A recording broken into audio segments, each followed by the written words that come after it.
नमस्कार प्यारे बच्चों, स्वागत है आप सभी लोगों का एक बार फिर से अपनी प्यारी सी केमिस्ट्री की क्लास में। आज से हम स्टार्ट करेंगे क्लास 11th की केमिस्ट्री। चैप्टर नंबर 1 से शुरुआत करेंगे। चैप्टर नंबर 1 आपका बेसिक सा चैप्टर है जिसका नाम है some basic concept of chemistry, जिसमें हम केमिस्ट्री की बेसिक टर्मोलॉजी की स्टडी करते हैं। जैसे एटम क्या होता है, मॉलिक्यूल्स क्या होते हैं, एटम्स में इलेक्ट्रॉन प्रोटॉन न्यूट्रॉन को काउंट कैसे किया जाता है, किसमें कितने इलेक्ट्रॉन कितने प्रोटॉन है, एटॉमिक मास क्या होता है, एटॉमिक नंबर क्या होता है, इसके बारे में बात करेंगे। आइसोटोप्स क्या है, आइसोबार्स क्या होते हैं, iso electronic iso neutronic species क्या होती है, ये सारी चीज़ों के बारे में सीखते हैं। साथ ही साथ इसमें न्यूमेरिकल वैल्यू के बारे में भी स्टडी करते हैं, जैसे मोलर मास क्या है, एटॉमिक मास क्या है, ये सारी चीज़ों के बारे में सीखेंगे। तो चलो भैया चैप्टर की करते हैं शुरुआत। वन शॉर्ट वीडियो के अंतर्गत ये पूरे टॉपिक को आज हम कवर करेंगे। अगर 2 घंटे आपने इत्मीनान से हमको दे दिए तो भरोसा रखो कि इस चैप्टर में कुछ भी ऐसा नहीं जो तुमको समझ में ना आए, और केमिस्ट्री की बेसिक आपके क्या हो जाएंगे, मजबूत। तो कहानी की शुरुआत करेंगे बेटा मैटर से। जैसा कि आपको पता है, जैसा आप सभी बच्चों को पता है कि जो मैटर होता है वो किससे मिलकर के बना होता है, छोटे छोटे पार्टिकल से मिलकर के बना होता है। इसी की स्टडी हम लोग किस में करते हैं बेटा, केमिस्ट्री में करते हैं। तो चलो शुरुआत करते हैं भाई मैटर की। मैटर क्या है, मैटर क्या होता है, 9th में आपने डिफिनेशन पढ़ी होगी। हमारे सराउंडिंग में जो भी चीजें हम देख पा रहे हैं, जिनको हम महसूस कर पा रहे हैं, वो सारी चीजें क्या होती हैं बेटा, मैटर होती हैं। ठीक है। अगर मैटर को आइडेंटिफाई करने की बात करते हैं तो अगर कोई भी चीज मैटर है तो उसमें 2 चीजें होंगी, उसके पास 2 चीजें होंगी। एक तो उसके पास खुद का क्या होगा, मास होगा, और साथ ही साथ वो क्या करेगा, स्पेस को ऑक्यूपाई करेगा। स्पेस को क्या करेगा बेटा, ऑक्यूपाई करेगा। वो सारी चीजें जिनके पास मास होता है, जो स्पेस को ऑक्यूपाई करते हैं, उनको हम लोग क्या नाम देते हैं बेटा, उनको हम लोग नाम देते हैं मैटर। क्या नाम देते हैं बेटा, मैटर। तो मैटर क्या होता है, मैटर क्या होता है भैया, एनीथिंग एनीथिंग विच है मास, एनीथिंग विच है मास, एनीथिंग विच है mass and that occupy the space, that occupy the space is called क्या बेटा, मैटर। वो सारी चीजें जिनमें मास होता है, जो स्पेस को ऑक्यूपाई करते हैं, उनको हम लोग क्या कहते हैं बेटा, मैटर। जैसे आपके हाथ का मोबाइल फोन, ये भी तो स्पेस ऑक्यूपाई करता है हाथ का, ये भी एक मैटर है। हमारे सामने लगा हुआ कैमरा, क्या कैमरा, हमारे घर में कहते थे कैमरे को कैमरा, ठीक है। फिर हमारे तुम्हारे हाथ में लगा हुआ पेन, ये सारी चीजें क्या है बेटा, मैटर है। एयर की बात करो, हवा, हवा भी स्थान को घेरती है, ये भी एक तरीके का क्या है बेटा, मैटर। इसी मैटर के बारे में इस चैप्टर में हमें क्या करनी है, स्टडी करनी, ईटीसी। ठीक है। तो मैटर की कहानी क्लियर हो गई। मैटर वो सारी चीजें होती हैं जिनमें मास होता है, जो स्पेस को ऑक्यूपाई कर लेते हैं, उन्हें हम मैटर कहते हैं। जैसे पानी मैटर है, मोबाइल फोन मैटर है, हाथ में स्टाइलर मैटर है, तुम्हारे हाथ का मोबाइल फोन मैटर है, हम मैटर है, तुम मैटर हो। सब कुछ दुनिया में क्या है, जिसे हम देख पा रहे हैं, जिसे हम सुन पा रहे हैं, महसूस कर पा रहे हैं, वो सारी चीजें क्या है बेटा, मैटर है। क्या है बेटा, मैटर है। अब बात आती है मैटर बना कैसे। तो हमारे यहाँ सबसे पहले ऋषियों ने बताया कि कोई भी पदार्थ, मैटर को हिंदी में क्या कहते हैं बेटा, पदार्थ। पदार्थ क्या होता है, बहुत छोटे छोटे कणों से मिलकर के बना होता है। लेकिन उन्होंने उस कण का नाम नहीं दिया, इसलिए उनका नाम आज हम याद नहीं करते। आज हमारे पास डाल्टन आते हैं और डाल्टन बताते हैं कि जो मैटर है वो छोटे छोटे पार्टिकल से मिलकर के बना है। तो इनके अकॉर्डिंग ये कहा जाता है कि जो मैटर है उसमें बहुत छोटे छोटे क्या होते हैं बेटा, पार्टिकल्स होते हैं। बहुत छोटे छोटे क्या होते हैं बेटा, पार्टिकल्स होते हैं। बहुत छोटे छोटे क्या होते हैं बेटा, पार्टिकल्स होते हैं। इन्हीं छोटे छोटे पार्टिकल्स को हम लोग क्या नाम देते हैं बेटा, एटम। इन्हीं छोटे छोटे पार्टिकल्स को हम लोग क्या नाम देते हैं बेटा, एटम। क्या नाम देते हैं बेटा, इनको नाम दिया जाता है एटम। तो ये पता चलता है कि जो मैटर है ये बहुत छोटे छोटे पार्टिकल से मिलकर के बना है। इन छोटे छोटे पार्टिकल्स को, इन छोटे छोटे किसको बेटा, पार्टिकल्स को हम लोग क्या नाम देते हैं, इन छोटे छोटे पार्टिकल्स को हम लोग नाम देते हैं एटम।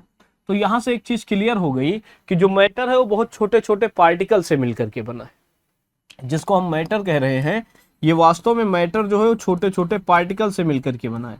इन छोटे छोटे पार्टिकल्स को हम नाम देते हैं टैनी पार्टिकल्स, और ये टैनी पार्टिकल्स जो होते हैं इनको कहा जाता है बेटा एटम। क्या कहते हो इनको, इनको तुम लोग नाम देते हो बेटा एटम। क्या नाम देते हो इनको, इनको नाम देते हो एटम। तो जो मैटर होता है वो छोटे छोटे पार्टिकल से मिलकर के बना है। इन छोटे छोटे पार्टिकल को हम लोग नाम देते हैं एटम। क्या नाम देते हैं, इन छोटे छोटे पार्टिकल्स को हम लोग नाम दे देते हैं एटम। तो मैटर जो है वो किससे मिलकर के बना है, छोटे छोटे पार्टिकल से मिलकर के बना है। छोटे छोटे पार्टिकल्स को हम लोग क्या नाम देते हैं बेटा, एटम के नाम से जानते हैं। किस नाम से जानते हैं बेटा, इन छोटे छोटे पार्टिकल्स को हम एटम के नाम से जानते हैं। तो केमिस्ट्री बेसिकली किसके बारे में स्टडी है, एटम के बारे में स्टडी है, ठीक है, एटम के बारे में स्टडी है। तो भैया एटम का कहानी समझ में आ गई। एटम क्या है, किसी भी मैटर का वह छोटा सा पार्ट जिसके थ्रू पूरा का पूरा मैटर बनता है उसे हम एटम कहते हैं। क्या कहते हैं बेटा, एटम। अब थोड़ी सी बात करेंगे एटम के बारे में। आपने तो सर ये कह दिया कि मैटर जो है वो छोटे छोटे पार्टिकल से मिलकर के बना है। इन छोटे छोटे पार्टिकल्स को आपने बड़ा प्यार से नाम दिया टाइनी पार्टिकल्स, और इन टाइनी पार्टिकल्स को हम लोग क्या नाम देते हैं बेटा, एटम कहते हैं। इन छोटे छोटे पार्टिकल्स को एटम कहते हैं। क्या एटम से छोटा भी कुछ होता है क्या? तो शुरू में यह माना जाता है कि एटम से छोटा कुछ नहीं था। शुरू में यह माना जाता था कि एटम से छोटा कुछ नहीं था, लेकिन बाद में स्टडी हुई कि एटम का फॉर्मेशन भी कुछ सब एटॉमिक पार्टिकल से हुआ है। एटम से भी छोटे छोटे पार्टिकल्स होते हैं जिनको हम क्या कहते हैं, सब एटॉमिक पार्टिकल कहते हैं। और इन सब एटॉमिक पार्टिकल में 3 एटॉमिक पार्टिकल हमारे लिए बहुत जरूरी है, जिनका आप लोगों ने नाम भी सुना होगा। कुछ को कहते हैं बेटा इलेक्ट्रॉन, एक को कहते हो बेटा प्रोटॉन, और एक को कहते हो बेटा न्यूट्रॉन। क्या कहते हो बेटा, न्यूट्रॉन। बाद में ये पता चला कि एटम भी सब एटॉमिक पार्टिकल से मिलकर के बना है, और ये सब एटॉमिक पार्टिकल इलेक्ट्रॉन, प्रोटॉन और क्या है बेटा, न्यूट्रॉन। ठीक है। इलेक्ट्रॉन कैसा होता है नेचर में, सबको पता है, नेगेटिव होता है, नेगेटिवली चार्ज होता है। प्रोटॉन क्या होता है बेटा, आपको पता है, ये पॉजिटिवली चार्ज होता है। और न्यूट्रॉन की बात आई तो न्यूट्रॉन क्या होता है, न्यूट्रल होता है, इस पे कोई भी चार्ज प्रेजेंट नहीं होता है। क्लियर है? तो ये सारी चीजें आपको क्लियर है। ठीक है। अब ये एटम क्या होता है बेटा, अनस्टेबल होता है। एटम कभी भी अकेला नहीं पाया जाता है। आप समझो हाइड्रोजन किस रूप में मिलता है, H2 के रूप में मिलता है। कभी भी क्या H के फॉर्म में मिला है, नहीं। अगर ये H2 है बेटा तो ये ग्रुप है, ये क्या है, हाइड्रोजन का ग्रुप है। और ग्रुप ऑफ हाइड्रोजन को हम लोग क्या कहते हैं, हाइड्रोजन का मॉलिक्यूल। तो ये हाइड्रोजन गैस हमको किस रूप में मिला बेटा, मॉलिक्यूल के रूप में मिला। लेकिन हाइड्रोजन का कभी भी अकेला एटम एग्जिस्ट नहीं करता, क्योंकि बहुत छोटा होता है। बहुत छोटा होने की वजह से ये क्या होता है, अनस्टेबल। ये क्या होता है, अनस्टेबल। तो खुद को स्टेबल करने के लिए क्या करता है, ये ग्रुप बना देता है। एटम्स का क्या बनाता है, ग्रुप ऑफ एटम बन जाता है। और ग्रुप ऑफ एटम को हम लोग क्या नाम देते हैं बेटा, ग्रुप ऑफ एटम को हम लोग नाम देते हैं बेटा मॉलिक्यूल्स। ग्रुप ऑफ एटम्स को हम लोग क्या नाम देते हैं बेटा, ग्रुप ऑफ एटम्स को नाम देते हैं बेटा मॉलिक्यूल। ग्रुप ऑफ एटम्स को हम लोग क्या नाम देते हैं बेटा, ग्रुप ऑफ एटम्स को नाम दिया जाता है मॉलिक्यूल। तो मॉलिक्यूल के नाम से हम इसको जानते हैं। तो मैटर की कहानी समझ में आ गई। मैटर की कहानी समझ में आ गई। मैटर छोटे छोटे पार्टिकल से मिलकर के बना। ये छोटे छोटे पार्टिकल एटम होते हैं। एटम अनस्टेबल होते हैं, स्टेबिलिटी को गेन करने के लिए ग्रुप बना लेते हैं। और ग्रुप ऑफ एटम को मॉलिक्यूल कहते हैं। क्या कहते हैं, ग्रुप ऑफ एटम को मॉलिक्यूल कहते हैं। ये स्टेबल होता है। स्टेबल होने की वजह से ये इंडिपेंडेंट फॉर्म में पाया जाता है। ये इंडिपेंडेंट फॉर्म में एग्जिस्ट करता है, लेकिन ये कभी भी इंडिपेंडेंट फॉर्म में एग्जिस्ट नहीं करता है। ये कभी भी इंडिपेंडेंट फॉर्म में एग्जिस्ट नहीं करता है, क्योंकि ये छोटा है। क्योंकि ये क्या है बेटा, छोटा है। सिंपल सी बात है। यहां तक किसी को कोई दिक्कत तो नहीं है, यहां तक किसी को कोई समस्या तो नहीं है। जल्दी से मुझे एक बार कमेंट सेक्शन में बताना, सारे बच्चे एक बार कमेंट सेक्शन में बताना, जल्दी जल्दी जल्दी से बताना अगर यहां तक चीजें क्लियर है तो। बोलो भाई, कोई दिक्कत, कोई समस्या, कोई परेशानी नहीं। कभी कभी क्या होता है, एटम खुद को स्टेबल करने के लिए इलेक्ट्रॉन की शेयरिंग भी करता है। इलेक्ट्रॉन को शेयर करता है, इलेक्ट्रॉन को गेन करता है, जिससे आयंस बनते हैं। अभी आगे हम समझेंगे। ठीक है, ठीक है। कभी कभी क्या होता है, समझ ही लेते हैं यहाँ पे कि भैया एटम से एक चीज तो निकल के आ गई कि एटम अनस्टेबल है। तो स्टेबिलिटी को गेन करने के लिए क्या बनाता है, group of atom. Group of क्या बन जाता है, एटम। और ग्रुप ऑफ एटम को हम लोग क्या नाम देते हैं बेटा, ग्रुप ऑफ एटम को हम लोग नाम देते हैं मॉलिक्यूल्स। क्या नाम देते हैं बेटा, मॉलिक्यूल। लेकिन कभी कभी क्या होता है, ये जो एटम है वो खुद को स्टेबल करने के लिए इलेक्ट्रॉन को गेन करने लगता है, या इलेक्ट्रॉन को क्या करता है बेटा, डोनेट कर देता है। कभी कभी ये इलेक्ट्रॉन को गेन करने लगता है, इलेक्ट्रॉन को डोनेट करता है। जब ये इलेक्ट्रॉन को गेन करता है तो बेटा ये बनाता है एनायन। क्या बनाता है, एनायन, जिसपे कौन सा चार्ज आ जाता है, निगेटिव। और कभी कभी ये इलेक्ट्रॉन को डोनेट करता है। इलेक्ट्रॉन को क्या करता है बेटा, डोनेट। जब ये इलेक्ट्रॉन को डोनेट करता है तो इस पे आ जाता है पॉजिटिव चार्ज, और पॉजिटिव चार्ज आ जाने की वजह से ये बन जाता है बेटा कैटायन। ये क्या बन जाता है बेटा, ये बन जाता है आपका कैटायन। तो एक एनायन बन जाता है और एक क्या बन जाता है बेटा, कैटायन बन जाता है। इस पार्ट को बहुत अच्छे से बड़ी शिद्दत के साथ समझिएगा कि इलेक्ट्रॉन जब ये गेन करता है तो एनायन बनाता है, जब इलेक्ट्रॉन डोनेट करता है तो बेटा कैटायन बनाता है। एनायन और कैटायन के कंबाइंड फॉर्म को हम लोग कहते हैं बेटा आयंस। क्या कहते हैं, आयंस। अगर मान लो A+ लिखा गया, इसका मतलब A पे पॉजिटिव चार्ज आया, तो पॉजिटिव चार्ज आया तो इसे क्या कहोगे, कैटायन। अगर मैंने B- लिख दिया तो इस पे नेगेटिव चार्ज आ गया, तो इसका मतलब ये बन गया एनायन। क्या बन गया, एनायन। ठीक है, यहां तक मामला क्लियर है? किसी को कोई डाउट, किसी को कोई समस्या, किसी को कोई परेशानी तो नहीं है? भाई रुके रहना, अभी आता हूँ 1 घंटे। ठीक है, नोट कर लेना भाई इसको। चलो अब नेक्स्ट पॉइंट पे आ जाते हैं कि एटम का रिप्रेजेंटेशन कैसे किया जाता है। रिप्रेजेंटेशन ऑफ एटम, एटम का रिप्रेजेंटेशन कैसे करते हो? तो केमिस्ट्री की अपनी भाषा है, एलिमेंट का नाम नहीं लिखते, एलिमेंट का सिंबल लिखते हैं। जैसे सोडियम का सिंबल Na होता है, ऑक्सीजन का सिंबल O होता है, सोडियम का सिंबल Na होता है, सिलिकॉन का सिंबल Si होता है, जर्मेनियम का सिंबल Sc होता है कि नहीं होता है? तो हम क्या करते हैं, जब भी केमिस्ट्री में किसी भी एटम को रिप्रेजेंट करना होता है तो एटम को रिप्रेजेंट करने के लिए सिंबल का यूज करते हैं। किसका, सिंबल का यूज करते हैं। जैसे हम लोगों ने क्या कहा, एक एलिमेंट को रिप्रेजेंट करना, X A Z, इसको रिप्रेजेंट ऐसे किया जाता है, X A Z। यहां पे X क्या होता है, this is the symbol of element, this is the symbol of element, ये एलिमेंट का सिंबल है। यहां पे जो Z होता है that is called atomic mass, इसे आप क्या कहते हो बेटा, इसको आप लोग नाम देते हो एटॉमिक मास। अच्छा A क्या है, this is the atomic number, ये क्या है बेटा, एटॉमिक नंबर, एटॉमिक नंबर। ये इसको ऐसे रिप्रेजेंट किया जाता है। जैसे एक एलिमेंट मैंने ऑक्सीजन लिखा, ऑक्सीजन 8 16, तो 8 क्या बन गया बेटा, atomic number, this is the atomic number, और इसका एटॉमिक नंबर 8 है। 16 क्या है, this is the atomic mass, this is the atomic मास, और इसका एटॉमिक मास 16 है। अच्छा O किसको इंडिकेट कर रहा है, O ऑक्सीजन को इंडिकेट कर रहा है, ऑक्सीजन को इंडिकेट कर रहा है। तो किसी भी एलिमेंट को रिप्रेजेंट करने का तरीका ऐसे ही है। ठीक है, नीचे जो भी नंबर लिखा है वो एटॉमिक नंबर है, ऊपर जो भी लिखा है वो एटॉमिक मास है, बीच में जो भी लिखा है वो उसके सिंबल को रिप्रेजेंट कर रहा है। डन, यहां तक किसी को कोई डाउट नहीं? चलो अब बात आ जाती है कि भैया एटॉमिक मास क्या होता है। सबसे पहला पॉइंट आता है कि एटॉमिक मास क्या है। एटॉमिक मास क्या होता है, आपको पता है कि जो एटम है वो किससे मिलकर के बना है, सब एटॉमिक पार्टिकल से मिलकर के बना है। अब जब कोई भी सब एटॉमिक पार्टिकल होता है तो उसका जो एटॉमिक मास होता है उसमें प्रेजेंट प्रोटॉन और न्यूट्रॉन की संख्या के बराबर होता है। किसके, प्रोटॉन और न्यूट्रॉन की संख्या के सम के बराबर होता है। तो लिखेंगे it is equal to number of, it is equal to sum of, it is equal to sum of number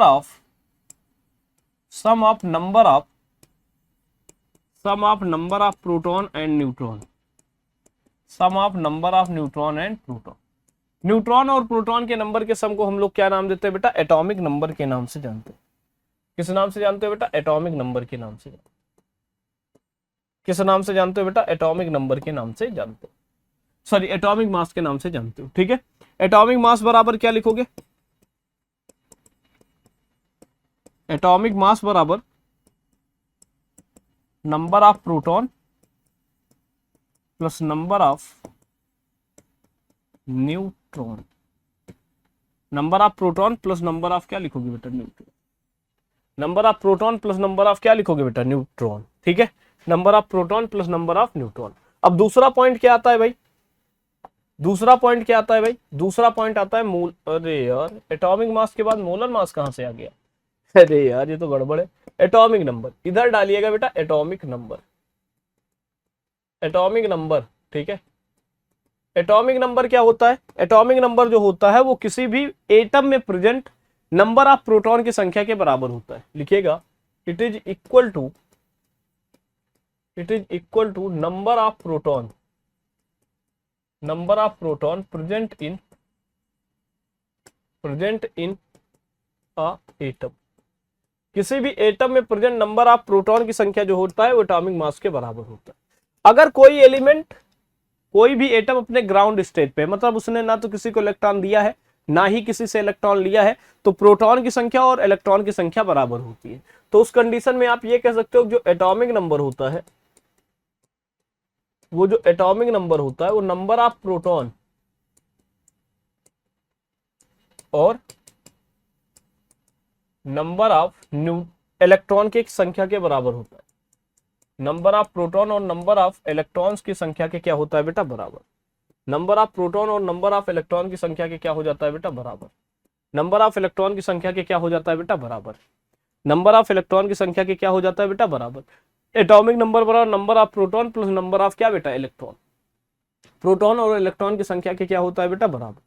ठीक है, नोट करिएगा, इसी के बराबर होता है। ठीक है, अब जैसे कोई एलिमेंट आपको दिया गया 8 ऑक्सीजन 16 दिया गया, कोई तुमसे कहता है कि इसमें बताओ इलेक्ट्रॉन कितना है, बताओ प्रोटॉन कितना है और न्यूट्रॉन कितना है। तो सिंपल है, देखो कैसे निकालोगे। अगर तुमसे कोई कहता है कि इसमें प्रोटॉन कितना है, तो प्रोटॉन क्या होगा एटॉमिक नंबर के बराबर, तो एटॉमिक नंबर 8। अब आपको पता है जो प्रोटॉन की संख्या है वही इलेक्ट्रॉन की संख्या है, तो 8 इलेक्ट्रॉन होगा। अच्छा, न्यूट्रॉन क्या होता है एटॉमिक नंबर में से, ध्यान सुनिएगा ध्यान सुनिएगा, यहां पे समझिए। एटॉमिक मास बराबर क्या है, एटॉमिक मास बराबर होता है number of proton. Number of proton किसके बराबर है, एटॉमिक नंबर के। तो सिंपल सी बात, आप यहां पे एटॉमिक नंबर भी लिख सकते हो, प्रोटॉन की जगह एटॉमिक नंबर, प्लस में क्या लिखोगे नंबर ऑफ न्यूट्रॉन। अगर अब तुमसे कोई कहता है कि न्यूट्रॉन की संख्या निकालो, तो नंबर ऑफ न्यूट्रॉन्स बराबर क्या लिखोगे,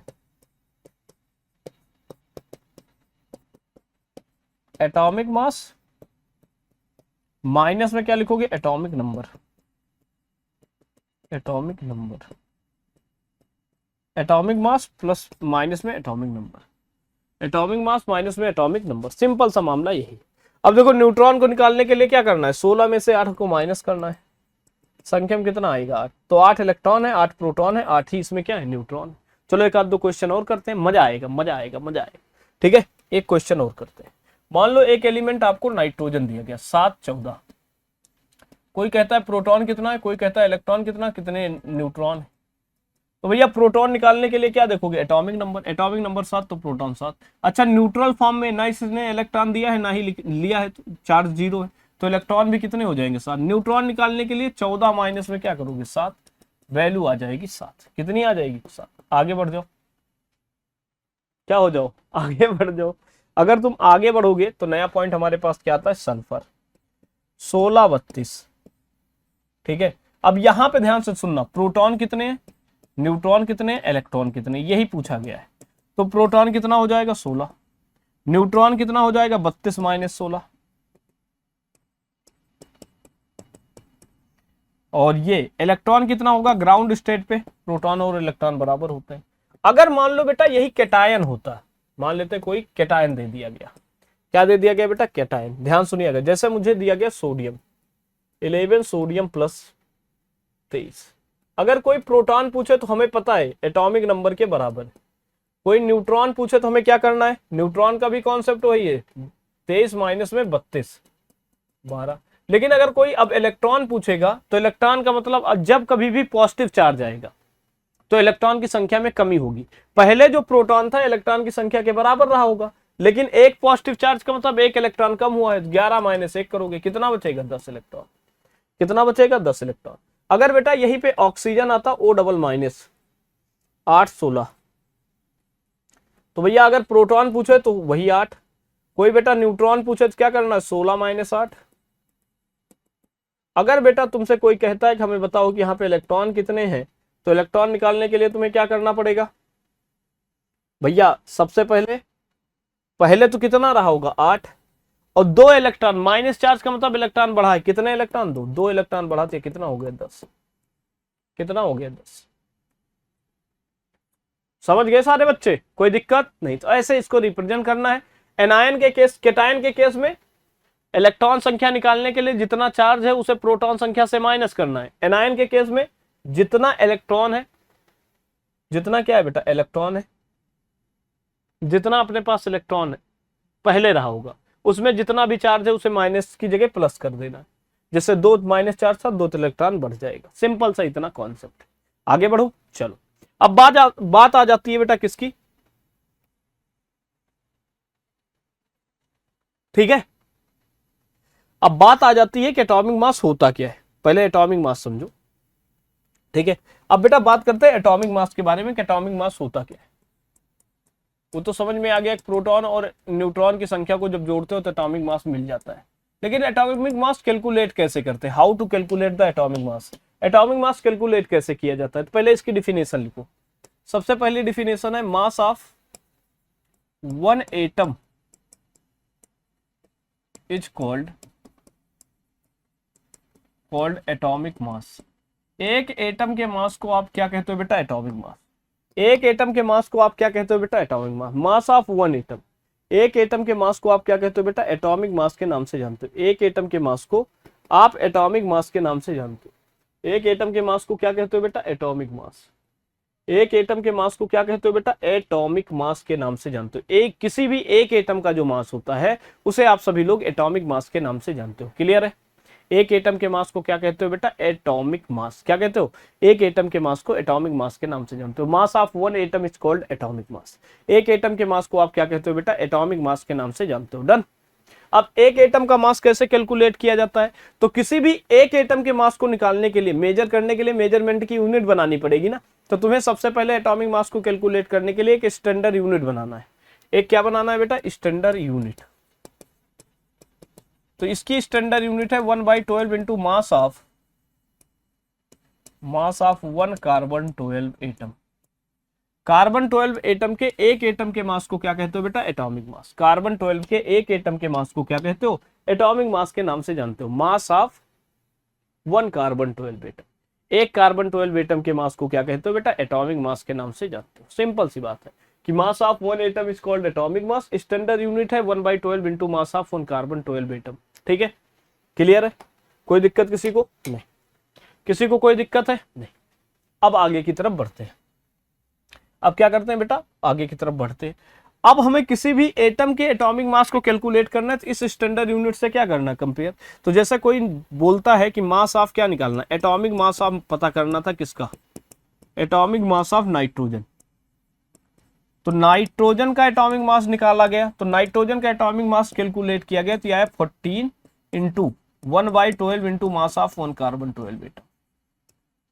mass of one carbon 12 atom, ये जो एटॉमिक मास मिला वो कार्बन 12 एटम का 14 टाइम आया। फिर अगर हम निकालते भाई एटॉमिक मास ऑफ ऑक्सीजन, तो ऑक्सीजन का एटॉमिक मास कितना आया भाई, 16 टाइम आ रहा था 1/12 into mass of one carbon 12 atom, ये इसके बराबर आ रहा था। इसी तरीके से निकाला गया atomic mass of sodium. Atomic mass of क्या बेटा, सोडियम। और सोडियम का एटॉमिक मास कितना आ रहा था, 23 गुना आ रहा था, 1/12 into mass of one carbon 12 atom. ये कार्बन 12 एटम के मास का कितना टाइम आ रहा था, 23। इसी तरीके से आ रहा था एटॉमिक मास ऑफ किसका आ रहा था भाई, ऑक्सीजन, सोडियम हो गया, सल्फर। ये 32 टाइम आ रहा था 1/12 into mass of one carbon 12 atom. ये कार्बन 12 एटम के मास का कितना टाइम आ रहा था, 32 टाइम। अब साइंटिस्टों को क्या पता चला, बार बार इतनी बड़ी यूनिट बार बार लिखना पड़ रहा था, तो लोगों ने कहा इतनी बड़ी यूनिट को छोटा करो। बाद में इसी यूनिट का नाम रख दिया गया 1 AMU। इसी को क्या बोला गया, 1 AMU। तो 1 AMU बराबर आया 1/12 into mass of one carbon 12 atom. ये कार्बन 12 एटम के मास का कितना टाइम आ गया भाई, इसी को बोला गया 1/12 into mass of one carbon 12 atom को। बाद में इसी का नाम बदल करके AMU रख दिया। अच्छा, AMU का पूरा नाम क्या होता है, तो याद रखिएगा इसका पूरा नाम है एटॉमिक मास यूनिट। इसका पूरा नाम क्या है बेटा, एटॉमिक मास यूनिट। तो ये वैल्यू कितनी आई भाई, एटॉमिक मास यूनिट की वैल्यू कितनी आई, इसको समझो। एटॉमिक मास यूनिट की वैल्यू कितनी आई बाद में, वो आगे हम कैलकुलेट करेंगे। तो एटॉमिक मास ऑफ नाइट्रोजन कितना हो गया, 14। इसकी जगह पे क्या लिखोगे, AMU। तो ये हो गया 14 AMU। बाद में एटॉमिक मास ऑफ ऑक्सीजन कितना हो गया, 16 AMU। बाद में एटॉमिक मास ऑफ सोडियम कितना आ गया, 23 AMU। बाद में एटॉमिक मास ऑफ सल्फर कितना आ गया, 32 AMU। 32 क्या बेटा, AMU। 32 क्या आ गया बेटा, AMU। 32 क्या आ गया बेटा, AMU। कितना आ गया भाई, 32 AMU आ गया। कितना आ गया भाई 32 AMU आ गया। सिंपल सी बात है, कोई दिक्कत किसी को कोई परेशानी तो नहीं है? बोलो भाई, 32 AMU आ गया, कोई दिक्कत तो नहीं है? समझ आ गया सारे बच्चों को? चलो आगे की तरफ बढ़ते हैं। यहां तक क्लियर हो गया, ठीक है। अब देखो एक कॉन्सेप्ट आता है मोलर मास का। किसका आता है भाई? Molar mass. देखो मोल क्या होता है आपको पता है? अमाउंट ऑफ सब्सटेंस की यूनिट का नाम होता है मोल। क्या होता है? मोल। तो जो मोल होता है, एक मोल जो होता है एक संख्या है। एक मोल एक संख्या है, अभी इतना ही समझो, आगे समझेंगे। एक मोल एक संख्या होती है जिसकी वैल्यू 6.023 10⁻23 पार्टिकल्स के क्या होती है बेटा? बराबर। ये इतने पार्टिकल्स के क्या होती है बेटा? बराबर। एक मोल क्या होता है? एक संख्या होती है जिसकी वैल्यू 6.023 10⁻23 के बराबर होती है। ठीक है, क्लियर है? इसी को आप नाम देते हो एवोगैड्रो नंबर, जिसको आप किससे रिप्रेजेंट करते हो बेटा? जिसको आप रिप्रेजेंट करते हो Na से। किससे रिप्रेजेंट करते हो बेटा? इसको आप रिप्रेजेंट करते हो Na से। किससे रिप्रेजेंट करते हो बेटा? इसे तुम रिप्रेजेंट करते हो Na से। किससे रिप्रेजेंट करते हो? Na से।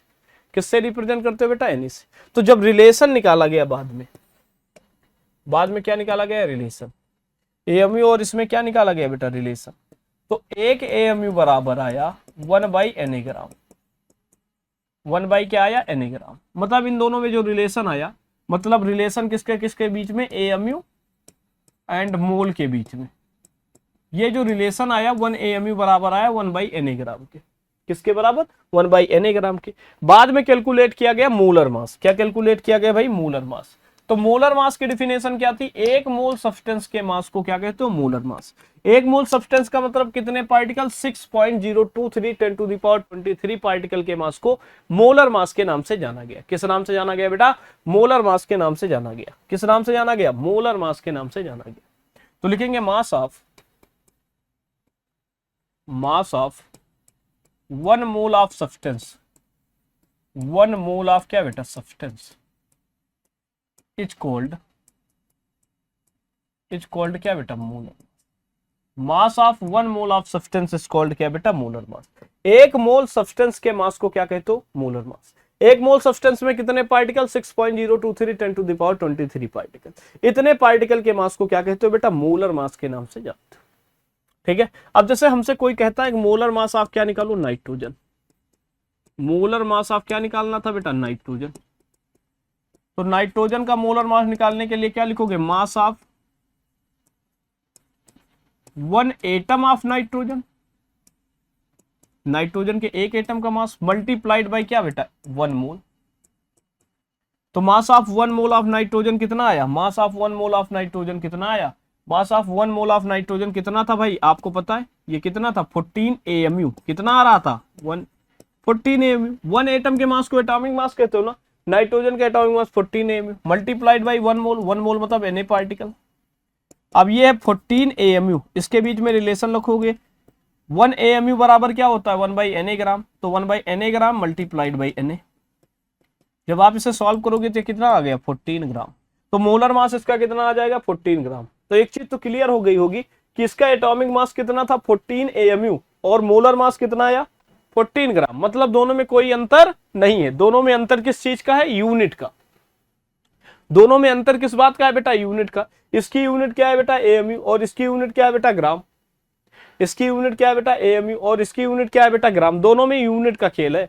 अगर मैं नाइट्रोजन की बात करता हूं तो नाइट्रोजन का एक मास लिखा जाएगा 14 AMU और दूसरा मास लिखा जाएगा 14 ग्राम। दोनों में क्या अंतर है? तो भैया ये रिप्रेजेंट कर रहा है इसके एटॉमिक मास को, एक एटम के मास को। और ये किसको रिप्रेजेंट कर रहा है बेटा? ये रिप्रेजेंट कर रहा है इसके मोलर मास को। इन दोनों में यही अंतर है। ये इसके मोलर मास को बता रहा है, ये इसके एटॉमिक मास को बता रहा है। कोई दिक्कत किसी को? किसी को कोई समस्या? किसी को कोई परेशानी? जल्दी से मुझे एक बार कमेंट सेक्शन में बताओ। अगर किसी को कोई समस्या, किसी को कोई परेशानी है तो जल्दी से बेटा एक बार कमेंट सेक्शन में मुझे बताओ। है किसी को कोई दिक्कत, किसी को कोई परेशानी हो तो बेटा एक बार कमेंट सेक्शन में बिना झिझक बताओ। हाँ, कोई अंतर, कोई डिफिनेशन, दिक्कत तो नहीं है? बहुत बढ़िया, बहुत बढ़िया। चल अब आगे की तरफ बढ़ते। ऐसे कोई अगर लिखता है ऑक्सीजन के बारे में, किसके बारे में लिखता है बेटा? ऑक्सीजन के बारे में। ठीक है, तो ऑक्सीजन का मास क्या लिखोगे, ऑक्सीजन के 2 मास लिखोगे, एक 16 AMU लिखोगे और क्या लिखोगे 16 ग्राम।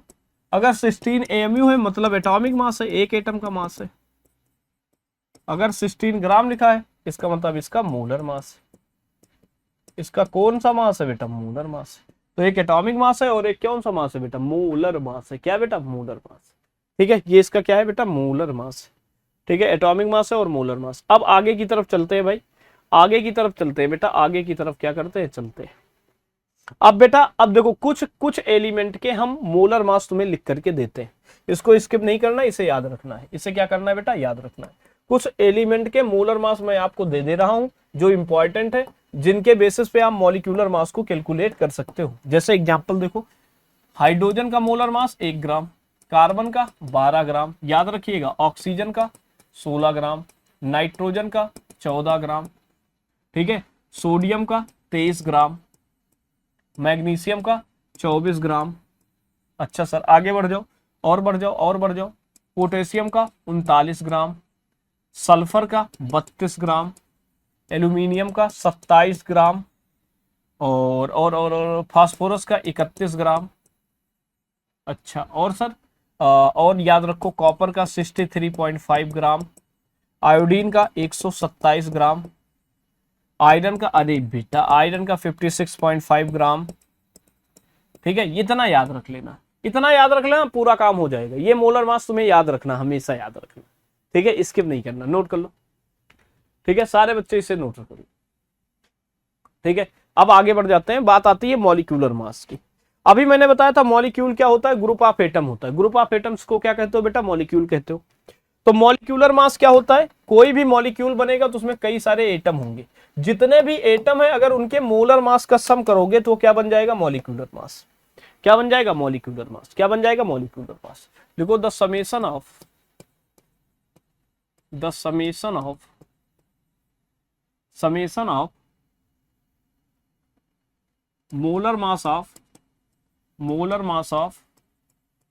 Molar mass of all atom present in a molecule, एक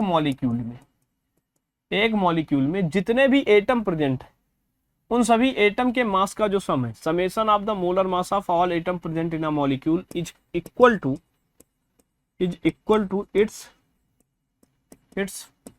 मॉलिक्यूलर मास। ये इसके मॉलिक्यूलर मास के क्या होता है बेटा, बराबर। ये इसके मॉलिक्यूलर मास के क्या होता है बेटा, बराबर। जैसे अगर मुझसे कोई कहता है कि H2O वाटर है ना, वाटर का मॉलिक्यूलर मास क्या होगा, तो हम देखेंगे वाटर किससे मिलकर के बना है, हाइड्रोजन और ऑक्सीजन के। हाइड्रोजन के 2 एटम है, ऑक्सीजन का 1 एटम है। अब आपको पता करना है हाइड्रोजन के 1 एटम का मास कितना होता है, 1 ग्राम, तो 2 एटम का मास 2 ग्राम। ऑक्सीजन के 1 एटम का मास 16 ग्राम, तो ये 16 ग्राम। 16 तो कितना हो जाएगा बेटा, 18। कितना हो जाएगा बेटा, ये तुम्हारे पास हो जाएगा 18 ग्राम।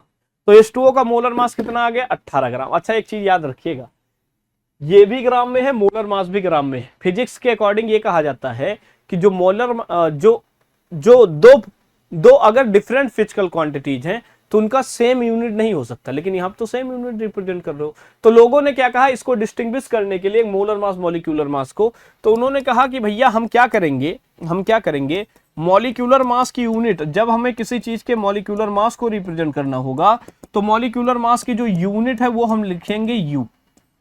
क्या लिखेंगे बेटा, यू। यू का मतलब समझ रहे हो, यू का मतलब होता है unified mass unit, unified mass unit. You का मतलब यूनिफाइड मास यूनिट, जिसकी वैल्यू जो होती है 1 यू की वैल्यू जो होगी 1 ग्राम के बराबर ही होगी।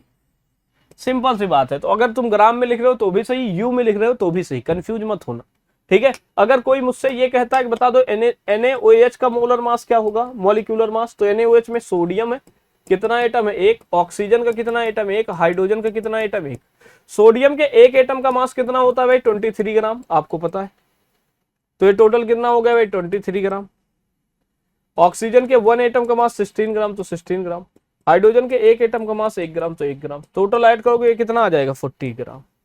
कितना आ जाएगा बेटा, 40 ग्राम आ जाएगा। सारे बच्चे इसे नोट रखें, 40 ग्राम आ जाएगा बेटा। इन सारे पॉइंट्स को क्या करेंगे, नोट रखें। ठीक है, 1 मिनट का ब्रेक देना बेटा, बस तुरंत आती है। ठीक है, तो ये हो गया पूरा कॉन्सेप्ट हमारा मॉलिक्यूलर मास का। मॉलिक्यूलर मास कैसे निकालते हो, किसी भी मॉलिक्यूल में प्रेजेंट जो एटम है उन एटम के इंडिविजुअल मास को क्या करते हो, जोड़ देते हो, फिर तुमको मॉलिक्यूलर मास मिल जाता है। अब कुछ इंपॉर्टेंट कंपाउंड का मॉलिक्यूलर मास मैं लिख देता हूं जो एग्जाम में या न्यूमेरिकल में डायरेक्ट यूज में आते हैं। जैसे पहला कंपाउंड आपके पास NaOH है, सोडियम हाइड्रोक्साइड है। इसका मोलर मास होता है 40 ग्राम पर मोल। आप फिर इसके बाद लिखते हो H2SO4, इसका कितना होता है बेटा 98 ग्राम पर मोल। उसके बाद क्या आता है भाई NaCl का याद रखिएगा 58.5 ग्राम होता है। इसके बाद आप याद रखिएगा C6H12O6 that is called glucose. क्या आता है ये तुम्हारा ग्लूकोज आता है, निकालोगे 180 ग्राम पर मोल, ये भी आ जाएगा। उसके बाद आता है C12H22O11 that is called sucrose 342, इसको कहते हैं बेटा सुक्रोज। सुक्रोज का मतलब समझ रहे हो, चीनी। ठीक है, इसका मोलर मास इतना होता है 342। उसके बाद आप याद रखिएगा HNO3, इसका 63 ग्राम पर मोल होता है। और आगे बढ़ जाना भाई, तो NH3 याद रखिएगा 17 ग्राम। कितना, 17 ग्राम। थोड़ा सा और चर्चा को आगे लेकर के चले हम, स्कूल चले हम। ठीक है, थोड़ी सी चर्चा को और आगे लेकर के चलेंगे हम। तो थोड़ी सी चर्चा को और आगे लेकर के चलने में क्या दिक्कत है, ठीक है, थोड़ी सी चर्चा को आगे लेकर के चलने में क्या दिक्कत है, इसके आगे के बारे में समझेंगे। ठीक है, HNO3 हो गया, H2SO4 हो गया भाई, NaCl हो गया, HNO3 हो गया, ग्लूकोज हो गया, सुक्रोज। एक आता है यूरिया, NH2CONH2, इसको प्यार से आप क्या कहते हो, यूरिया। यूरिया का मोलर मास कितना होता है 60 ग्राम पर मोल। कितना आता है 60 ग्राम पर मोल आता है। इसी के बाद एक और आता है भाई, एक का नाम और याद रखिएगा, ग्लूकोज हो गया, यूरिया। यूरिया के बाद क्या आता है भाई, यूरिया के बाद क्या आता है, यूरिया के बाद क्या आता है acetic acid, CH3COOH acetic acid है 60 ग्राम पर मोल। ये इसका आंसर आ जाएगा। सारे बच्चे इन सारे पॉइंट्स को याद रखिएगा, बड़ी अच्छे तरीके से याद रखिएगा। ठीक है, परेशान मत होइएगा, बिल्कुल परेशान होने की जरूरत नहीं, सब सीख करके जाएंगे। ठीक है, आगे बढ़ जाओ भाई। मॉलिक्यूलर मास के बाद आ जाता है हमारे पास इंपेरिकल एंड मॉलिक्यूलर फार्मूला। ये दोनों बहुत इंपॉर्टेंट है। एक होता है इंपेरिकल फार्मूला, एक मॉलिक्यूलर फार्मूला। मॉलिक्यूलर फार्मूला किसको रिप्रेजेंट करता है बेटा, मॉलिक्यूल को। मॉलिक्यूलर फार्मूला क्या बताता है, ये बताता है बेटा एग्जैक्ट नंबर ऑफ एटम के बारे में। Exact number of atom, exact number of atom present in a molecule, present in a molecule, in a molecule. किसी एक मॉलिक्यूल में कितने एटम एग्जैक्ट प्रेजेंट है, वो कौन बताता है, मॉलिक्यूलर फार्मूला। फार्मूले का फार्मूला लिखिएगा C6H12O6। ये मॉलिक्यूलर फार्मूला है जिसमें कार्बन के 6 एटम है, हाइड्रोजन के 12 एटम है, ऑक्सीजन के कितने एटम है बेटा 6 एटम। इसी तरीके से अगर हम लिखते हैं बेटा क्या NH3, ये भी मॉलिक्यूलर फार्मूला है, नाइट्रोजन का 1 एटम है, हाइड्रोजन के 3 एटम। तो मॉलिक्यूलर फार्मूला क्या बताता है, एग्जैक्ट नंबर ऑफ एटम्स के बारे में बताता है। एग्जैक्ट नंबर ऑफ एटम्स के बाद क्या आता है भाई, एग्जैक्ट नंबर ऑफ एटम्स के बारे में अगर हम बात करेंगे तो एग्जैक्ट नंबर ऑफ एटम्स के बारे में यही आता है। एग्जैक्ट नंबर ऑफ एटम्स के बाद आता है बेटा क्या, इंपेरिकल फार्मूला। क्या बेटा, इंपेरिकल फार्मूला। इंपेरिकल फार्मूला क्या बताता है, सिंपलेस्ट रेशियो ऑफ एटम। ये किसको रिप्रेजेंट करता है भाई, सिंपलेस्ट रेशियो ऑफ एटम। ये रिप्रेजेंट करता है simplest ratio of atom, ratio of atom present in a molecule, present in a molecule. किसी एक मॉलिक्यूल में प्रेजेंट जो एटम्स है उनका सिंपलेस्ट रेशियो। जैसे बेंजीन का मॉलिक्यूलर फार्मूला क्या है, मॉलिक्यूलर फार्मूला बेंजीन क्या होता है C6H6। लेकिन अगर इसका इंपेरिकल फार्मूला निकालना चाहोगे तो क्या लिखना पड़ेगा, यहाँ पे कार्बन के 6 एटम है, हाइड्रोजन के 6 एटम है, सिंप्लीफाई करोगे 6 से डिवाइड करोगे 1:1 का रेशियो आएगा, तो इसका इंपेरिकल फार्मूला CH हो जाएगा। क्या हो जाएगा, CH। ऐसे ग्लूकोज की बात कर लेते हैं भाई। ग्लूकोज का जो मॉलिक्यूलर फार्मूला है वो ग्लूकोज का मॉलिक्यूलर फार्मूला है C6H12O6। ये ग्लूकोज का मॉलिक्यूलर फार्मूला है। इसमें अगर कार्बन, हाइड्रोजन और ऑक्सीजन के एटम का रेशियो निकालोगे तो 612 × 6 आएगा, सिंपलेस्ट रेशियो। 6 से डिवाइड करोगे 1:2:1 का रेशियो आ जाएगा। 1:2:1 का क्या आ जाएगा बेटा, रेशियो आ जाएगा। इस बात को ध्यान से सुनिएगा, 1:2:1 का क्या आ जाएगा, रेशियो आ जाएगा। इस बात को ध्यान से सुनिएगा, ठीक है। तो इसका फार्मूला क्या बन जाएगा, CH2O। क्या बन जाएगा इसका simplest formula, CH2O that is called glucose. Glucose का ये क्या बन जाएगा, इंपेरिकल फार्मूला। ग्लूकोज का क्या बन जाएगा, इंपेरिकल फार्मूला। ग्लूकोज का क्या बन जाएगा बेटा, इंपेरिकल फार्मूला बन जाएगा। इस बात को ध्यान से सुनिएगा, इस बात को बहुत ध्यान से सुनिएगा, इस बात को बहुत ध्यान से सुनते हुए आगे बढ़ते जाइएगा, ठीक है। ऐसे अगर मैं एक मॉलिक्यूल लेता हूं C2H4, इसका नाम होता है इथीन। इसमें कार्बन और हाइड्रोजन का एटम है 2:4 के रेशियो में। सिंप्लीफाई करोगे 2 से डिवाइड करोगे 2 से, तो सिंप्लीफाई करने पर रेशियो आ जाएगा 1:2 का। फार्मूला क्या बन जाएगा CH2। ये इसका कौन सा फार्मूला है बेटा, मॉलिक्यूलर फार्मूला। और ये इसका क्या बन जाएगा बेटा, इंपेरिकल फार्मूला। क्या बन जाएगा, इंपेरिकल फार्मूला बन जाएगा। डन, क्लियर है, किसी को कोई दिक्कत नहीं। चलो, इंपेरिकल मॉलिक्यूलर फार्मूला भी क्लियर हो गया। अब बात आती है मोल कॉन्सेप्ट की, मोल को कैसे कैलकुलेट करते हैं। अभी मैंने आपको बताया था मोल एक संख्या है, लेकिन ये संख्या आई कहां से ये पता करते हैं। तो हमने जो स्टैंडर्ड यूनिट बनाया था एटॉमिक मास कैलकुलेट करने के लिए, वो कार्बन 12 था। कार्बन 12 का मोलर मास अगर मैं तुमसे पूछूं तो कितना होता है, 12 ग्राम। तो क्या किया साइंटिस्टों ने, एक साइंटिस्ट थे जिनका नाम था एवोगैड्रो। क्या नाम था बेटा, एवोगैड्रो। एवोगैड्रो ने क्या किया, कार्बन 12 लिया और इसका कितना ग्राम लिया भाई, 12 ग्राम, मतलब इसका मोलर मास लिया।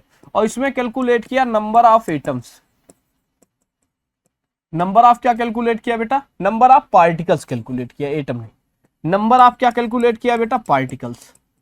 और जो नंबर ऑफ पार्टिकल्स को इन्होंने काउंट किया तो ये वैल्यू आ रही थी 6.023 10⁻23 पार्टिकल्स के बराबर। ये इतने पार्टिकल्स के क्या हो रही थी बेटा, बराबर आ रही थी, जिनको इन्होंने क्या नाम दिया था बेटा, मोल नंबर। क्या नाम दिया था बेटा, मोल नंबर दिया था, जिसको बाद में चल करके एवोगैड्रो नंबर या Na से क्या करते हो बेटा, रिप्रेजेंट। या फिर इसे किसे रिप्रेजेंट करते हो बेटा, Na से क्या कर देते हो, रिप्रेजेंट कर देते हो। Na से क्या कर देते हो बेटा, इसको आप रिप्रेजेंट कर देते हो, ठीक है। किससे रिप्रेजेंट कर देते हो बेटा, Na से रिप्रेजेंट कर देते हो। डन। Na से क्या करते हो बेटा, इसको रिप्रेजेंट कर देते हो। Na से क्या करते हो बेटा, रिप्रेजेंट कर देते हो। Na से क्या करते हो बेटा, रिप्रेजेंट कर देते हो। Na से क्या करते हो, रिप्रेजेंट कर देते हो। किससे, Na से इसको क्या करते हो बेटा, रिप्रेजेंट कर देते हो। Na से क्या करते हो, रिप्रेजेंट कर देते हो, ठीक है। तो 1 Na की वैल्यू किसके बराबर आई, 6.023 10⁻23 पार्टिकल्स। ये पार्टिकल्स क्या क्या थे बेटा, ये पार्टिकल्स एटम हो सकते हैं, आयंस हो सकते हैं, या फिर बेटा क्या हो सकते हैं, मॉलिक्यूल। ये एटम हो सकते हैं, आयंस हो सकते हैं, या फिर बेटा क्या हो सकते हैं, मॉलिक्यूल्स हो सकते हैं। ये एटम्स हो सकते हैं, आयंस हो सकते हैं, या बेटा क्या हो सकते हैं, मॉलिक्यूल्स हो सकते हैं। ये एटम हो सकते हैं, आयंस हो सकते हैं, या बेटा क्या हो सकते हैं, मॉलिक्यूल हो सकते हैं। एटम आयंस या फिर क्या हो सकते हैं बेटा, मॉलिक्यूल्स हो सकते हैं, ठीक है। एटम आयंस या फिर क्या हो सकते हैं बेटा, मॉलिक्यूल्स हो सकते हैं। सिंपल सी बात है, ये एटम आयंस या फिर मॉलिक्यूल में से कुछ भी हो सकते हैं, ठीक है। कोई दिक्कत किसी को नहीं। चल, अच्छी बात आती है कि अब ये मोल नंबर कैलकुलेट कैसे किया जाता है। अगर मुझे मोल नंबर कैलकुलेट करना है तो किस तरीके से हम मोल नंबर को कैलकुलेट कर पाएंगे, इसके बारे में क्या करेंगे अब बेटा, बात करने वाले। चार्जिंग पे लगा दो फोन भाई, फोन चार्ज रहेगा दुनिया चार्ज है, फोन डिस्चार्ज हो जाएगा दुनिया खत्म हो जाएगी, ठीक है। तो भैया इसको कैलकुलेट करने का 3 तरीका। मोल को कैलकुलेट करने का कितना तरीका बताया गया बेटा, 3। पहला तरीका है, जब तुमको क्या दिया हो बेटा, mass. When mass is given, when mass is given, जब आपको क्या दिया जाए बेटा, मास। तो मास दिया जाए तो मोल कैलकुलेट करने का तरीका है गिवन मास अपॉन में molar mass. Given mass upon में क्या लिखोगे बेटा, मोलर मास। गिवन मास को मोलर मास से डिवाइड कर दो, पहला तरीका है। When the volume of gas is given, when the volume of gas is given, जब गैस का वॉल्यूम गिवन हो। तो जब गैस का वॉल्यूम गिवन होगा तो कैसे निकालोगे मोल, तो मोल निकालने का तरीका कितना होता है भाई, गिवन वॉल्यूम, गिवन वॉल्यूम को क्या करते हो भाई, 22.4 लीटर से डिवाइड कर देते, ठीक है। उसके बाद क्या होता है भाई, when the number of particles is given, when the number of particles is given, जब नंबर ऑफ पार्टिकल्स गिवन, तो मोल कैलकुलेट करने का तरीका क्या है, मोल कैलकुलेट करने का तरीका क्या है बेटा, given number of particles upon में क्या बेटा, Na, 6.022 10⁻23 पार्टिकल। आपको इससे क्या कर देना है, डिवाइड। ये 3 फार्मूले हैं जिसका यूज करके आप मोलर मास को क्या करते हो, मोल को क्या कर सकते हो बेटा, कैलकुलेट, ठीक है। मोल को क्या कर लेते हो बेटा, कैलकुलेट कर सकते, ठीक है। अब चलो थोड़ी सी चर्चा को और आगे लेकर के चलते हैं। रुक जा भाई, थम जा, रुक जा भाई, थम जा।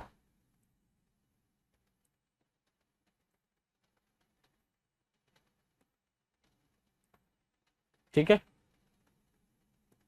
डन। ठीक है, डन हो गया यहां तक। किसी को कोई दिक्कत तो नहीं, किसी को कोई परेशानी तो नहीं, किसी को कोई दिक्कत तो नहीं है, किसी को कोई परेशानी तो नहीं है? बोलो भाई, किसी को कोई दिक्कत, किसी को कोई परेशानी तो नहीं? नहीं। आगे बढ़े, चलो। तो मैंने 3 फार्मूला बताया, मोल निकालने का 3 तरीका बताया, 3 में से कोई एक दिया जाएगा, आप मोल कैलकुलेट कर सकते हो। पहला तरीका बताया कि जब आपको क्या गिवन हो बेटा, मास। दूसरा, जब आपको क्या गिवन हो बेटा, गैस का वैल्यूम। तीसरा क्या बताया, जब आपको क्या पता हो, number of particles, number of particles. ये 3 तरीके बताए। जब आपको क्या पता हो बेटा, मास पता हो, तो मोल निकालने के लिए क्या करते हो, मोलर मास से डिवाइड। लेकिन मोल से अगर मास निकालना होगा तो मोलर मास से ही क्या कर देना बेटा, मल्टीप्लाई। ठीक है, वैल्यूम से अगर मोल निकालना होता था तो आप 22.4 लीटर से डिवाइड करते थे, और मोल से वैल्यूम निकालना है 22.4 लीटर से मल्टीप्लाई। नंबर ऑफ पार्टिकल से मोल निकालना है तो आप इसको डिवाइड करते थे Na से, और जब मोल से नंबर ऑफ पार्टिकल पता करना होगा बेटा, तो याद रखिएगा Na से मल्टीप्लाई करना है। Na से क्या करना है बेटा, मल्टीप्लाई। इसका सारे बच्चे क्या बना लेंगे, नोट्स। इसका क्या बना लेंगे, सारे के सारे बच्चे नोट्स बना लेंगे, हर एक चीज को बहुत प्यार से पढ़ते हुए नोट्स बनाएंगे। हम एक दिन सेशन लेंगे जिसका इसका यूज करके कैसे मोल कैलकुलेट करते हैं वो वाले न्यूमेरिकल्स भी सॉल्व कर देंगे। ठीक है, तो परेशान मत होना, आगे बढ़ जाओ। क्या करोगे बेटा, आगे बढ़ जाओ। अब बेटा एक कॉन्सेप्ट आता है molarity, molarity and mole fraction. लेकिन इसको समझने के लिए हमें समझना पड़ेगा सॉल्यूशन के बारे में। एक सॉल्यूशन क्या होता है, सॉल्यूशन क्या है? ठीक है, तो सॉल्यूशन आप जानते हो, सॉल्यूशन क्या होता है, जब हम चीनी को पानी में मिलाते हैं तो एक होमोजीनियस मिक्सचर बन जाता है। यही होमोजीनियस मिक्सचर को हम लोग क्या कहते हैं, सॉल्यूशन। तो सॉल्यूशन क्या होता है, it is a homogeneous mixture, it is a homogeneous mixture. ये एक होमोजीनियस क्या है बेटा, मिक्सचर है। It is a homogeneous mixture containing containing 2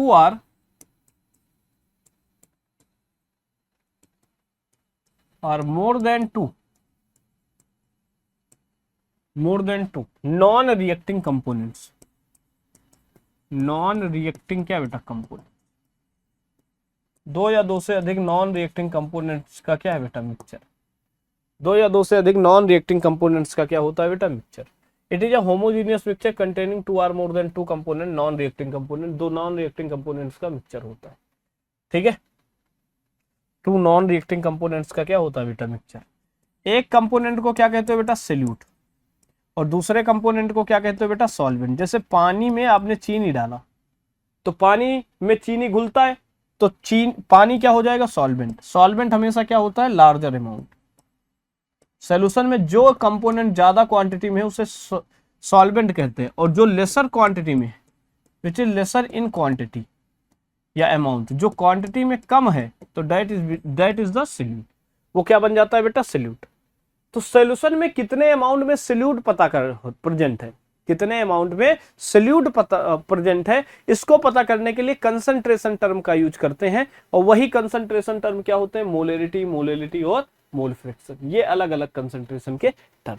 ठीक है, तो टू डिटरमाइन, लिखिएगा, टू डिटरमाइन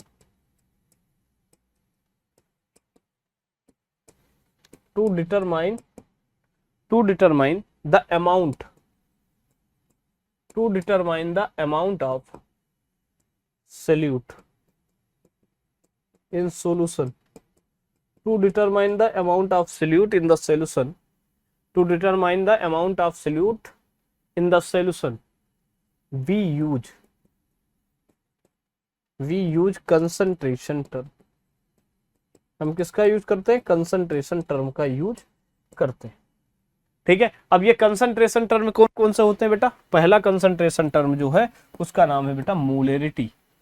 हेडिंग डालिएगा, मोलरिटी। ठीक है, मोलरिटी क्या होती है, जैसे मान लो आपने एक सॉल्यूशन बनाया, सोल्यूशन बनाया 1 लीटर का, तो 1 लीटर सोल्यूशन में सोल्यूट के कितने मोल प्रेजेंट है ये बताती है बेटा मोलेरिटी। कौन बताता है? मोलेरिटी।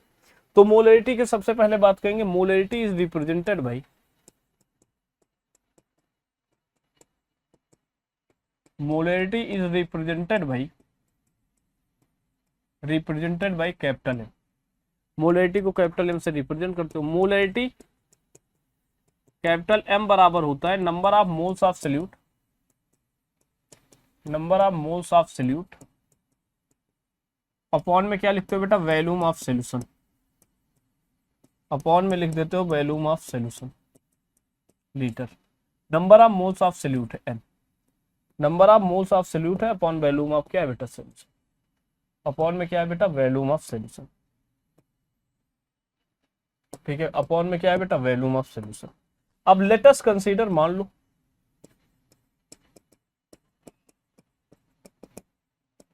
वॉल्यूम ऑफ सोल्यूशन कितना है? मान लेते हैं वॉल्यूम ऑफ सोल्यूशन है 1 लीटर। कितना मान लिया? 1 लीटर। तो उस कंडीशन में मोलेरिटी बराबर क्या होगा? एम बराबर क्या लिखोगे? Number of moles of solute, number of moles of क्या बेटा? सोल्यूट,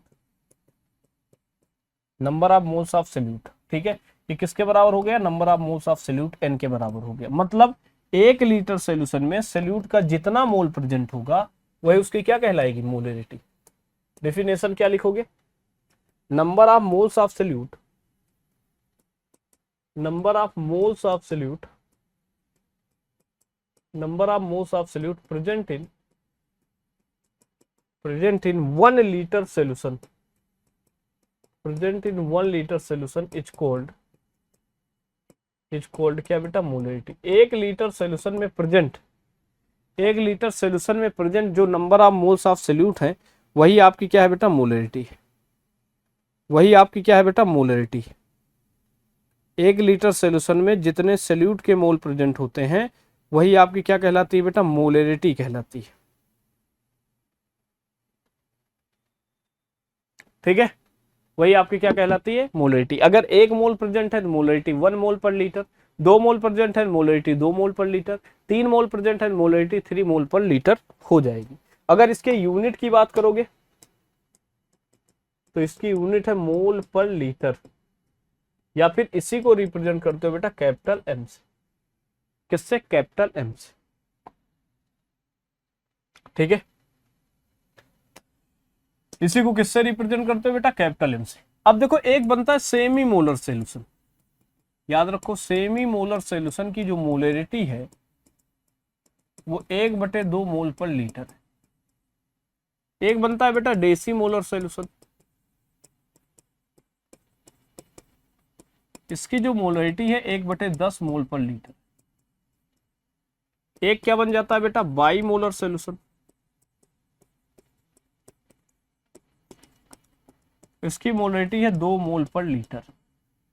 एक क्या बन जाता है बेटा? मोलर सोल्यूशन, मोलर सोल्यूशन की मोलेरिटी कितनी है? 1 मोल पर लीटर। मतलब 1 लीटर सोल्यूशन में 1 मोल प्रेजेंट।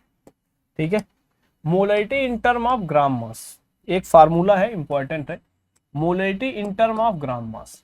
बेटा इसका एक सेशन लाऊंगा जिस सेशन में न्यूमेरिकल कराऊंगा, परेशान मत होना, नोट्स बना लो। एक दिन सेशन लाऊंगा जिसमें मोलेरिटी, नॉर्मेलिटी, फॉर्मेलिटी, इन सारी चीजों के न्यूमेरिकल्स करा दूंगा। ठीक है, तो भैया इसमें molarity in term of gram mass, term of क्या बेटा? ग्राम मास। ग्राम मास के टर्म में मोलेरिटी, ग्राम मास को W से रिप्रेजेंट करूंगा, तो मोलेरिटी का फार्मूला क्या बनेगा? गिवन मास इंटू में 1000 अपॉन में क्या लिखोगे बेटा? Molar mass into volume of solution in ml। W is the mass of solute, mm क्या है? mm is the molar mass of solute.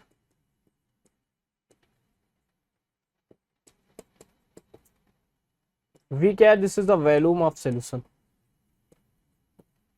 This is the volume of solution. ये volume है किसका? सोल्यूशन। क्लियर है? ये volume of क्या हो गया बेटा? सोल्यूशन हो गया। सारे बच्चे नोट रखे अच्छी तरीके से? क्लियर है? ये बात हो गई मोलरिटी की। अच्छा एक खास बात बताओ, मोलरिटी जो होता है वो टेम्परेचर पर डिपेंड करता है।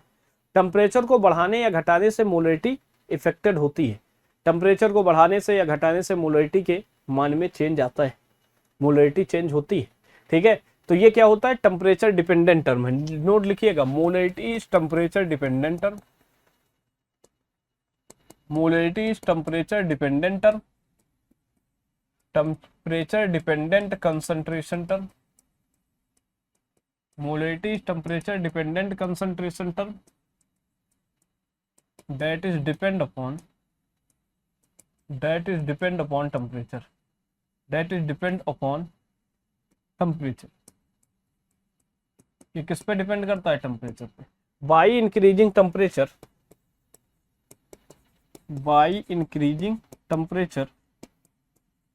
Molarity decreases.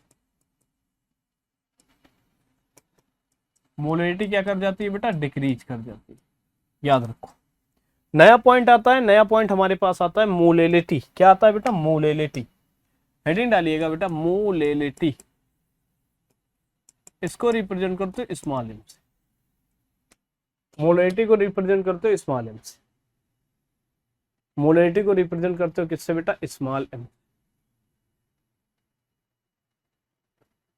ठीक है, मोलेलिटी को रिप्रेजेंट करते हो स्मॉल एम से, किससे, स्मॉल एम से। ठीक है, मोलरिटी क्या है, ये बताता है number of moles of solute present in 1 kg solvent. लिखिएगा, number of moles of solute, number of moles of solute present in 1 kg solvent, present in 1 kg solvent is called क्या बेटा, मोलेलिटी। 1 kg सॉल्वेंट में जितने मोल present होते हैं वही उसकी क्या कहलाती है, मोलेलिटी। मोलेलिटी की यूनिट क्या है बेटा, याद रखिएगा, मोल पर केजी, मोल पर केजी। इसका फार्मूला क्या होता है, याद रखना, इसका जो फार्मूला होगा, स्मॉल एम बराबर number of moles upon volume of solution in KG. This is the number of moles of solute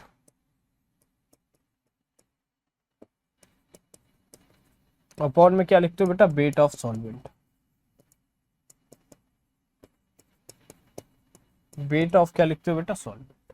note कर लो। ठीक है, उसके बाद एक टर्म आता है that is called mole fraction. Heading डालिएगा, मोल फ्रैक्शन। मोल फ्रैक्शन ये बताता है किसी भी सॉल्यूशन में सोल्यूट या सॉल्वेंट के कितने मोल प्रेजेंट, मोल कितना भाग प्रेजेंट है। इसे मोल फ्रैक्शन बराबर होता है number of moles of component, number of moles of क्या लिखते हो बेटा, कंपोनेंट, कंपोनेंट के जितने मोल है, अपॉन में क्या लिखते हो बेटा, total number of moles in solution,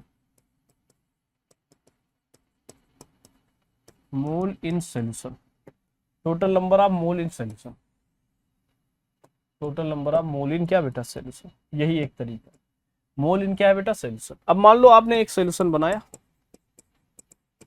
2 component लिए ए और बी, ए और बी 2 कंपोनेंट्स आपने ले रखे। ए क्या है बेटा, सोल्यूट है, बी क्या है बेटा, सॉल्वेंट है। ए सोल्यूट है, बी हमारा सॉल्वेंट। मान लेते हैं सॉल्यूशन के अंतर्गत, सॉल्यूशन में सोल्यूट के Na मोल प्रेजेंट है, सॉल्वेंट के Nb मोल प्रेजेंट है। सॉल्यूशन में टोटल मोल कितने हो जाएंगे, Na प्लस Nb। अब मान लो मोल फ्रैक्शन किसका निकालना है, ए। तो x से बराबर क्या होगा, Na अपॉन में Na प्लस Nb, और xb बराबर क्या लिखोगे, Nb upon Na plus Nb। ठीक है, ठीक है, याद रखो। ये क्या था, सोल्यूट का मोल फ्रैक्शन, सोल्यूट का मोल फ्रैक्शन है, और ये क्या है बेटा, this is the solvent mole fraction. ये सॉल्वेंट का क्या है बेटा, मोल फ्रैक्शन। सारे बच्चे नोट रखो, सोल्यूट का मोल फ्रैक्शन है, सॉल्वेंट का मोल फ्रैक्शन है। अगर सोल्यूट और सॉल्वेंट के मोल फ्रैक्शन का सम कर दो, मतलब एक्स ए प्लस क्या कर दो, एक्स बी, तो इस कंडीशन में Na अपॉन में Na प्लस Nb लिखोगे, और ये लिखोगे Nb upon Na plus Nb। दोनों का जब सम करोगे तो Na plus N B upon में लिखोगे Na प्लस एन बी, और वैल्यू किसके आएगी 1। तो mole fraction of X A plus X B का जो मोल फ्रैक्शन है वो 1 के बराबर आएगा।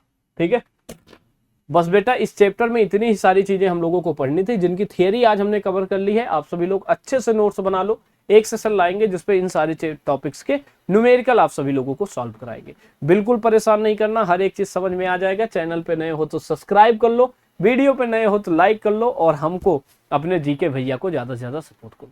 Bye, take care, love you all बेटा, bye bye, take care, bye bye.